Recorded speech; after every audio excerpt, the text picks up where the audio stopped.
Yes, all students, a very good evening, and I wholeheartedly welcome you all for Enlightened Educators. And here is a very important update today. So, dear students, the evaluation for B first and third semester as well as the evaluation of backlog exams is currently in progress. The result will be announced soon as the process is completed. We appreciate your patience and understanding. Stay tuned for further updates. See, ಏನು ಗೊತ್ತಾ ಇಲ್ಲಿ matter ಏನು ಅಂದರೆ first and third semester ರಿವ್ಯಾಲ್ಯೂಷನ್ನು ಇದು ನಡೀತಾ ಇದೆ. ಯಾವುದು valuation ನಡೀತಾ ಇದೆ, ಓಕೆನಾ. ಸೊ ಇದರಲ್ಲಿ ವ್ಯಾಲ್ಯೂಯೇಷನ್ ಆಫ್ ಬ್ಯಾಕ್ಲಾಗ್ ಎಕ್ಸಾಮ್ ಅಂತ ಹೇಳಿದ್ರೆ ದಯವಿಟ್ಟು ನಾಲ್ಕನೇದಲ್ಲಿ ಇಟ್ಕೊಡಿ. ನನಗೆ ಅನ್ಸೋ ಪ್ರಕಾರ ಒಂದು 18 ಸ್ಕೀಮ್ ಆಗಿರುತ್ತೆ, 15 17 ಸ್ಕೀಮ್ದಾಗಿರುತ್ತೆ, 10 ಸ್ಕೀಮ್ದಾಗಿರುತ್ತೆ. ಯಾಕೆ ಅಂತಂದರೆ 22 ಸ್ಕೀಮ್ದಾದರೆ ಥರ್ಡ್ ಸೆಮ್ ವ್ಯಾಲ್ಯೂಯೇಷನ್ ಆಗಬೇಕಾದ್ರೇ ಫೋರ್ತ್ ಸೆಮ್ ಬ್ಯಾಕ್ಲಾಗ್ದು ಕೂಡ ಬರ್ದಿರ್ತೀರಲ್ವ. So all together it happens to takes place ಅಂತ ನನಗೆ ಅನಿಸುತ್ತೆ. ಬಿಕಾಸ್ ಇವಾಗ ಥರ್ಡ್ ಸೆಮ್ದು ಬರೆಯುವಾಗ ಫೋರ್ತ್ ಸೆಮ್ದು ಕೂಡ ಅಲ್ಲೇ ಟೈಮ್ ಟೇಬಲ್ ಹಾಕಿರ್ತಾರೆ. ಆ್ಯಂಡ್ ಯಾರೇ 22 ಸ್ಕೀಮಲ್ಲಿ ಇರ್ತಾರೆ, whether there in fifth semester ನಾವು who's having backlog in fourth semester ಆ ಸ್ಟೂಡೆಂಟ್ಸು ಮತ್ತು whether they are in what I can say the third semester, ಅಂದರೆ ಇವಾಗ ಥರ್ಡ್ ಸೆಮಿಸ್ಟರ್ವರೆಗೆ ಫೋರ್ತ್ ಸೆಮ್ ಬ್ಯಾಕ್ಲಾಗ್ ಬರೋದಿಲ್ಲ. ಕರೆಂಟ್ ಯಾರಿಗೆ ಬ್ಯಾಕ್ಲಾಗ್ ಬರುತ್ತೆ ಅಂತ ಹೇಳಿದ್ರೆ ಯಾರ್ಯಾರು ಫೋರ್ತ್ ಸೆಮಿಸ್ಟರ್ ಬ್ಯಾಕ್ಲಾಗ್ ಇಟ್ಕೊಂಡಿರ್ತಾರೆ ದೆಲ್ ಮೀನ್ ಫಿಫ್ತ್ ಸೆಮಿಸ್ಟರ್ ಅವ್ರಿಗೆ ಒಂದು ಇದಿರುತ್ತೆ ಬ್ಯಾಕ್ಲಾಗ್, ಅವ್ರಿಗೆ ಒಂದು ಎಕ್ಸಾಮ್ ಇರುತ್ತೆ. ಸೊ ಅದು ಮತ್ತು ಥರ್ಡ್ ಸೆಮ್ದು ಒಟ್ಟಿಗೆ ಆಗ್ತಿರುತ್ತೆ ವ್ಯಾಲ್ಯೂಯೇಷನು. ಬಟ್ ರಿಸಲ್ಟ್ ಬರೋಕ್ಕೆ ಎಲ್ಲೋ ಒಂದು ಪ್ರಾಬ್ಲಮ್ ಆಗಿದೆ, ಅಂದರೆ ಒಂದು ಪ್ರಾಬ್ಲಮ್ ಆಗಿದೆ. ಸೊ ದಯವಿಟ್ಟು ನೀವೇನು ಮಾಡ್ತೀರಾ ಅಂದರೆ ಪೇಷನ್ಸ್ ಆಗಿ ವೆಯ್ಟ್ ಮಾಡಿ, ಖಂಡಿತ ರಿಸಲ್ಟ್ಸ್ ಬರುತ್ತೆ. ಆ್ಯಂಡ್ ಇಲ್ಲಿ valuation of backlog exams is currently in progress ಅಂತ ಹೇಳ್ತಿದ್ದಾರೆ. I don't know whether that is also included. ನನ್ನ ಅಭಿಪ್ರಾಯದ ಪ್ರಕಾರ ಎರಡು ಒಂದೇ ಸತಿಗೆ ಆಗಬೇಕು. ಬಿಕಾಸ್ ನೀವು ಎಕ್ಸಾಮ್ ಒಟ್ಟಿಗೆ ಬರೆದ್ಬಿಡ್ತೀರಾ ಅಲ್ವಾ, ಬರೆಯುವಾಗ ಥರ್ಡು ಫೋರ್ತದ್ದು ಒಂದೇ ಸಲ ಆಗಬೇಕು ಆ್ಯಕ್ಚುಲಿ. ಬಟ್ ಅವ್ರು ಏನೋ ಕೊಡ್ತಾ ಇಲ್ಲ, ಅದು ನಮ್ಗೆ ಯಾಕಂತ ಗೊತ್ತಿಲ್ಲ. ಮೋಸ್ಟ್ಲಿ ಅವರು ಅದನ್ನು ಸಪ್ರೇಟಾಗಿಯೇ ಕರೆಕ್ಷನ್ ಮಾಡೋಣ ಅಂತ ವೆಯ್ಟ್ ಮಾಡ್ತಿರ್ಬೋದು, ಏನೋ ನನಗೆ ಗೊತ್ತಿಲ್ಲ. ಬಟ್ ಸೊ ಹಾಗಾಗಿ ನಾನು ಏನು ಹೇಳೋಕ್ಕೆ ಇಷ್ಟಪಡ್ತೀನಿ ಅಂದರೆ we don't know what is the clarity. But ನಾನು ಇಲ್ಲಿ ಬ್ಯಾಕ್ಲಾಗ್ ಎಕ್ಸಾಮ್ ಅಂತ ಮೆನ್ಷನ್ ಮಾಡಿರೋದನ್ನು ನಾನು ಕನ್ಸಿಡರ್ ಮಾಡ್ತಿರೋದು ಓನ್ಲಿ 18, 17, 15 ಆ್ಯಂಡ್ ಅದರ್ಸ್, ಆಯಿತಾ. ಸೊ ಹಂಗಾಗಿ ಈಗ ಪ್ರಾಬ್ಲಮ್ ಆಗಿರೋದು ಫೋರ್ತ್ ಸೆಮ್ ರಿಸಲ್ಟ್ ಸುಮಾರು ಜನಕ್ಕೆ ಇನ್ನೂ ಬಂದಿಲ್ಲ. ಸೊ ಹಂಗಾಗಿ ದಯವಿಟ್ಟು ನೀವೇನು ಮಾಡ್ತೀರಾ ಅಂತಂದರೆ ನೀವು ದಯವಿಟ್ಟು ಯೂನಿವರ್ಸಿಟಿ ಕಾಂಟ್ಯಾಕ್ಟ್ ಮಾಡಿ, ಇಲ್ಲ ಅನ್ವಿತ್ ಅಣ್ಣಾಗೆ ಹೇಳಿ ಈ ಥರ ಫೋರ್ತ್ ಸೆಮ್ದು ರಿಸಲ್ಟ್ ಬರ್ತಿಲ್ಲ ಅನ್ನೋ 22 ಸ್ಕೀಮ್ದು ಸ್ಪೆಷಲಿ ಅಂತ ಹೇಳಿ. ಬಿಕಾಸ್ 22 ಸ್ಕೀಮ್ದು ಬೇಗ ಬರಬೇಕು ನನ್ನ ಲೆಕ್ಕಾಚಾರದ ಪ್ರಕಾರ. But I don't know what's happening in between them. So ದಯವಿಟ್ಟು ನೀವೇನು ಮಾಡ್ತೀರಾ ಅಂದರೆ ಅನ್ವಿತ್ ಅಣ್ಣ ಅವ್ರಿಗೆ ಕಾಂಟ್ಯಾಕ್ಟ್ ಮಾಡಿ, ಏನೇ ಸಮಸ್ಯೆ ಇದ್ದರೂ ಹೇಳ್ಕೊಳ್ಳಿ. ಅವ್ರು ತಕ್ಷಣ ವಿ2ಗೆ ಕಾಂಟ್ಯಾಕ್ಟ್ ಮಾಡಿ ಖಂಡಿತ ಪರಿಹಾರವನ್ನು ಕೊಡ್ತಾರೆ, ಆಯಿತಾ. ಸೊ ಅದನ್ನು ನಾನು ಹೇಳಕ್ಕೆ ಇಷ್ಟಪಡ್ತೀನಿ. ನೀವೆಲ್ಲ ನನಗೆ ಮೆಸೇಜ್ ಮಾಡ್ತೀರಾ, ನನಗೆ ಮೆಸೇಜ್ ಮಾಡಿದ್ರೆ ನಾನು ಏನಂತ ಹೇಳಪ್ಪ, ನಾನು ಜಸ್ಟ್ ಯೂಟ್ಯೂಬ್ ಚಾನಲ್ ನಡೆಸ್ತಾ ಇದ್ದೀನಿ. And I am also into many groups wherein I get lot of informations on ವಿ2. ಆ್ಯಂಡ್ ಅದನ್ನು ನಿಮಗೆ ಆದಷ್ಟು ನಾನು ಡೆಲಿವರ್ ಮಾಡ್ತಿದ್ದೀನಿ, ಆಯಿತಾ. ಸೊ ನಾನು ವಿ2ಗೆ ಕಾಂಟ್ಯಾಕ್ಟ್ ಮಾಡಲಿಕ್ಕಾಗಲ್ಲ, ನಾನು ಕೇಳಲಿಕ್ಕಾಗಲ್ಲ, ನನಗೆ ಅದು ಅಷ್ಟು ಇದಿಲ್ಲ, ಓಕೆ.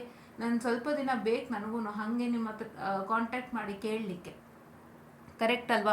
ಸೊ ನಾನು ಏನು ಹೇಳಕ್ಕೆ ಬಯಸ್ತೀನಿ ಅಂದರೆ ದಯವಿಟ್ಟು ನನ್ನ ಕೇಳೋದಕ್ಕಿಂತ ಅನ್ವಿತ್ ಅಣ್ಣವ್ರನ್ನ ಕೇಳಿ, ಆಯಿತಾ. ತುಂಬ ದಿನ ಡಿಲೇ ಆಗಿದೆ ಅಂದರೆ ಅವ್ರನ್ನ ಕೇಳಿಬಿಟ್ಟು ನೀವು ಏನು ಪ್ರಾಬ್ಲಮ್ ಇದ್ದರೂ ಹೇಳ್ಕೊಳ್ಳಿ, ಸಮಸ್ಯೆ ಖಂಡಿತ ಪರಿಹಾರ ಸಿಗುತ್ತೆ, ಆಯಿತಾ. ಅದಕ್ಕೆ ನಾನು ಅವತ್ತಿಂದ ಹೇಳ್ಕೊಂಡು ಬಂದಿದ್ದೀನಿ, ದಯವಿಟ್ಟು ಅನ್ವಿತ್ ಕಟೀಲ್ ಅಣ್ಣವ್ರನ್ನ ಕೇಳ್ಕೊಳ್ಳಿ, ಮಾಡ್ಕೊಳ್ಳಿ ಅಂತ. ಬಟ್ ಅವರು ಮತ್ತೆ ಮೆಸೇಜ್ ಕೇಳ್ತೀರಾ ಫೋರ್ತ್ ಸೆಮ್ ರಿಸಲ್ಟ್ ಬಂದಿಲ್ಲ ಅಂತ. ಸೊ ಹಂಗಾಗಿ ಅಂಥ ಕೆಲಸ ಮಾಡೋದಕ್ಕೆ ಹೋಗ್ಬೇಡಿ. ಅದಕ್ಕೆ ನಾನು ಸೀರಿಯಸ್ ಆಗಿ ಹೇಳ್ತಿದ್ದೀನಿ. If in case any problem regarding ವಿ2, ಅಂದರೆ ನಿಮ್ಗೇನೋ ರಿಸಲ್ಟ್ಸ್ ಬಂದಿಲ್ಲ, ಡಿಲೇ ಆಯಿತು, ಇಲ್ಲ ಏನೋ ಒಂಚೂರು ಸಣ್ಣ ಸಮಸ್ಯೆ ಆಗ್ತಿದೆ ಅಂದರೆ ಖಂಡಿತ ಅವ್ರು ಹೆಲ್ಪ್ ಮಾಡ್ತಾರೆ. ದಯವಿಟ್ಟು ಕಾಂಟ್ಯಾಕ್ಟ್ ಮಾಡಿ. ನಾವು ನಿಮಗೆ ಕೊಡೋವಂಥದ್ದು lecture series, important updates on ವಿ2, what is in there. And we are also going to provide regarding aptitude classes also which gone to start from tomorrow. So don't miss it. ಆದಷ್ಟು ಬೇಗ subscribe ಮಾಡ್ಕೊಳ್ಳಿ. ನಾಳೆ ಎಷ್ಟೊತ್ತಿಂದಾರು ಸರಿ start ಮಾಡ್ತೀನಿ, ನಾನು ಒಳ್ಳೆ time ನೋಡ್ಕೊಂಡೆ ಸ್ಟಾರ್ಟ್ ಮಾಡ್ತೀನಿ. Because it's a new journey ಅಲ್ಲ. ಬಟ್ ಸೊ ನಾಳೆ ಒಳ್ಳೆ ದಿನ ಆಗಿರೋದ್ರಿಂದ ಐ ಹೋಪ್ ಎಲ್ಲ ಟೈಮು ಒಳ್ಳೆ ಟೈಮು ಅಂತ ನಾನು ನಂಬಿದ್ದೀನಿ. ಸೊ ನಾನೆಲ್ಲ ಫ್ರೀ ಮಾಡಿಕೊಂಡು after completing all the rituals of Ugadi I will come back to you starting with aptitude classes, okay. So ಅದನ್ನು ದಯವಿಟ್ಟು ಮಿಸ್ ಮಾಡ್ಕೊಳ್ಳೋಕೆ ಹೋಗಬೇಡಿ. ಆ್ಯಂಡ್ ಹೀಗೆ ಇಷ್ಟನ್ನು ನಾವು ಕೊಡೋ ಅಂಥದ್ದು ಹೊರತು ನಾವು ಸಮಸ್ಯೆಗೆ ಪರಿಹಾರ ಕೊಡಲಿಕ್ಕೆ ಸ್ವಲ್ಪ ಕಷ್ಟ ಆಗುತ್ತೆ. The first time I tried was for Supriya only, ಅದಾದಮೇಲೆ ನಾನು ಮಾಡಿದ್ದಿಲ್ಲ.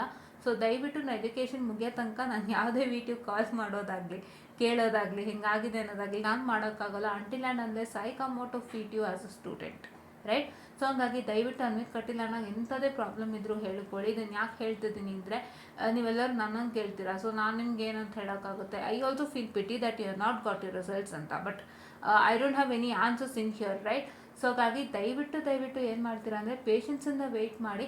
ಮೋಸ್ಟ್ ಪ್ರಾಬಬ್ಲಿ ವಿಟಿಯುನವರು ಬ್ಯಾಕ್ಲಾಗ್ ರಿಸಲ್ಟ್ಸ್ ಜೊತೆಗೆ ಈ 4th ಸೆಮ್ದು ಹಾಕ್ಕೊಂಡು ಕರೆಕ್ಷನ್ ಮಾಡ್ತಿರಬಹುದು ಅಂತ ಎಲ್ಲೋ ಒಂದು ಸಣ್ಣದಾಗಿ ಅನ್ನಿಸ್ತಾ ಇದೆ. ಬಟ್ ನನಗೆ 2 ಲೆಕ್ಕಾಚಾರನೂ ಉಂಟು. ಅಂದರೆ ಅದು ಒಟ್ಟಿಗೆನೂ ಆಗಬೇಕಿತ್ತು, ಆದರೆ ಏನೋ ಕೊಟ್ಟಿಲ್ಲ ಅಂತ, ಮತ್ತು ಇಲ್ಲೂ ಸೇರಿಸ್ಕೊಂಡ್ಬಿಟ್ಟಿದ್ದಾರೆ ಅಂತ. ಸೊ ಅದು ನಮಗಿನ್ನೂ ಕರೆಕ್ಟ್ ಕ್ಲಾರಿಟಿ ಇಲ್ಲ.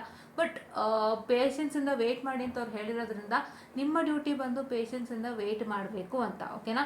ಸೊ ಯಾರು ಕನ್ಫ್ಯೂಷನ್ ಆಗಬೇಡಿ. ಇಲ್ಲಿ ಹೇಳ್ದಂತೆ ನೀವು ಪೇಷನ್ಸಿಂದನೇ ವೆಯ್ಟ್ ಮಾಡಿ. ವೆಯ್ಟ್ ಮಾಡಿ. ಯಾರು ವೆಯ್ಟ್ ಮಾಡಬೇಕು ಅಂದರೆ 3rd ಸೆಮ್ ರಿವ್ಯಾಲ್ಯೂಷನ್ ರಿಸಲ್ಟ್ಸ್ ಯಾರಿಗಿನ್ನೂ ಬಂದಿಲ್ಲ ಅವರಿಗೆ, 1st ಸೆಮ್ ರಿವ್ಯಾಲ್ಯೂಷನ್ ರಿಸಲ್ಟ್ಸ್ ಯಾರಿಗಿನ್ನೂ ಬಂದಿಲ್ಲ ಅವರಿಗೆ, ಆ್ಯಂಡ್ ಯಾರಿಗೆ 18 ಸ್ಕೀಮ್ನವರಾಗಿರ್ಬೋದು, 15 17 ಸ್ಕೀಮ್ನವರಾಗಿರ್ಬೋದು, ನಿಮಗೆ ಯಾರಿಗೆ ಇನ್ನೂ ರಿಸಲ್ಟ್ಸ್ ಅನೌನ್ಸ್ ಆಗಿಲ್ಲ ಅಲ್ಲ, ಪೇಷನ್ಸ್ ಆಗಿ ವೆಯ್ಟ್ ಮಾಡಿ. ವ್ಯಾಲ್ಯೂಯೇಷನ್ ಹೋಗ್ತಾ ಇದೆ.